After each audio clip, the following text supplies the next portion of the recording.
Hi friends, welcome to Mounika recipes. నేను మీ మౌనిక. ఎలా ఉన్నారండి? నేను చాలా బాగున్నాను. మీరు ఇలా ఉన్నారో కామెంట్ సెక్షన్లో షేర్ చేయండి. ఈరోజు వచ్చేసి వెల్లుల్లి చారు అండి. హెల్త్కి కూడా చాలా మంచిది ఈ వెల్లుల్లి అనేది. దీని రుచి కూడా చాలా అంటే చాలా టేస్టీగా ఉంటుంది. మీరు కూడా ఒకసారి ట్రై చేయండి. ట్రై చేసి ఎలా వచ్చిందో కామెంట్ చేయండి ఫ్రెండ్స్. ఇప్పుడు వచ్చేసి దీని ప్రాసెస్: ఒక నిమ్మకాయ సైజ్ అంతా చింతపండు తీసుకొని అందులో టమాటో వేసి బాగా పిసుకోవాలి. దాని రసం అంతా వచ్చేటట్లు బాగా గుజ్జంతా తీసుకోవాలి. వచ్చేసి అందులో ఉన్న వేస్ట్ అంతా తీసేసి ఇలా వాటర్లా చేసుకోవాలి. తర్వాత మిక్సీ జార్లో వెల్లుల్లిపాయలు, మిరియాలు, ఇది వెల్లుల్లి కొంచెం ఎక్కువ వేయాలండి, ఎందుకంటే వెల్లుల్లి చారు కదా. వెల్లుల్లి ఎక్కువ టేస్టీ అండ్ హెల్తీ కూడా. ఇప్పుడు మనం శీతాకాలంలో చేసుకుంటే ఇంకా టేస్ట్గా ఉంటుంది, చలికాలంలో. తర్వాత మిరియాలు వేసేసి ఇందులో ధనియాలు వేయాలి. కొంచెం ధనియాలు ఎక్కువగా వేయండి. తర్వాత ఎండుమిర్చి వేసుకోవాలి. మన కారంకి ఎక్కువగా తినే వాళ్ళైతే ఎక్కువ వేసుకోండి, తక్కువ తినే వాళ్ళైతే తక్కువ యాడ్ చేసుకోండి ఫ్రెండ్స్. ఈ చారు మాత్రం తప్పకుండా ట్రై చేయండి, హెల్త్కి మంచిది. తర్వాత ఇందులో ఒక కప్పు కొంచెం ఒక పిడికుడు కందిపప్పుని యాడ్ చేసుకోవాలి ఫ్రెండ్స్. కందిపప్పు యాడ్ చేసుకొని ఇందులో జీలకర్ర కూడా యాడ్ చేసుకోవాలి. యాడ్ చేసుకొని మనం మిక్సీ పట్టుకోవాలి. చూడండి, ఇలా కోర్సుగా పట్టుకోవాలండి.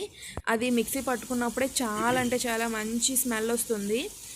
తర్వాత ఒక కళాయి పెట్టుకుని దానిలో ఆయిల్ వేసుకోవాలి. ఆయిల్ వేసుకునేక పోపు వేసుకోవాలి. వెల్లుల్లి, జీలకర్ర, ధనియాలు, నెక్స్ట్ ఆవాలు, పచ్చిమిర్చి వేసుకోవాలండి.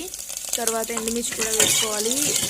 మన కారం ఎంత సరిపోతుందంటే అంత సరిపోతుంది. మేమైతే కారం కొంచెం ఎక్కువగా తింటాము, స్పైసీగా తింటాం కాబట్టి ఎక్కువగా యాడ్ చేసుకోవాలి. ఈ రసంతో అరటికాయ ఫ్రై చాలా టేస్టీగా ఉంటుంది ఫ్రెండ్స్. నేను నెక్స్ట్ వీడియోలో అరటికాయ ఫ్రై కూడా పెడతాను. తర్వాత ముందుగా పౌడర్ చేసుకున్న ఈ మసాలాని ఇందులో యాడ్ చేసుకోవాలి. ఇది ఆయిల్లో బాగా కలిపేటట్లు కలుపుకొని పచ్చి వాసన పోయేటట్లు కలుపుకోవాలి ఫ్రెండ్స్. సిమ్లో పెట్టి మాత్రమే కలుపుకోవాలి. తర్వాత ముందుగా మనం ఈ రసం చేసుకున్నాం కదా, చింతపండు అండ్ టమోటా రసం, ఇందులో యాడ్ చేసుకోవాలి. తర్వాత ఇందులో సాల్ట్ యాడ్ చేసుకొని ఇది బాయిల్ చేసుకోవాలి. ఒక పొంగు వస్తే సరిపోతుంది, ఎక్కువగా ఉడికించొద్దు. ఎక్కువగా ఉడికిస్తే దీని టేస్ట్ మారిపోతుంది. సో ఒక పొంగు వస్తే సరిపోతుంది. ఇది మాత్రం గుర్తు పెట్టుకోండి ఫ్రెండ్స్. చూడండి, ఈ ప్రాసెస్లో వస్తే సరిపోతుంది. ఎక్కువగా మాత్రం ఉడికించొద్దు, మరిగించొద్దు అస్సలు. అంతేనండి. చూడండి ఎంత కలర్ఫుల్గా కనిపిస్తుందో. చాలా అంటే చాలా టేస్ట్గా ఉంటుంది. వేడివేడి అన్నంలో కలుపుకోండి, ఇంకా టేస్టీగా ఉంటుంది ఫ్రెండ్స్. తప్పకుండా ట్రై చేయండి, ఎందుకంటే హెల్త్కి కూడా చాలా మంచిది. మీరు ట్రై చేసి నాకు కామెంట్ చేయండి ఫ్రెండ్స్, మర్చిపోవద్దు. అంతేనండి, టేస్టీ వెల్లుల్లి రసం రెడీ. ఈ వీడియో మీకు నచ్చినట్లయితే లైక్ చేయండి, షేర్ చేయండి. మరిన్ని వీడియోస్ కోసం నా ఛానల్ని సబ్స్క్రైబ్ చేయండి. Thanks for watching. See next video. Bye bye, take care. Thank you.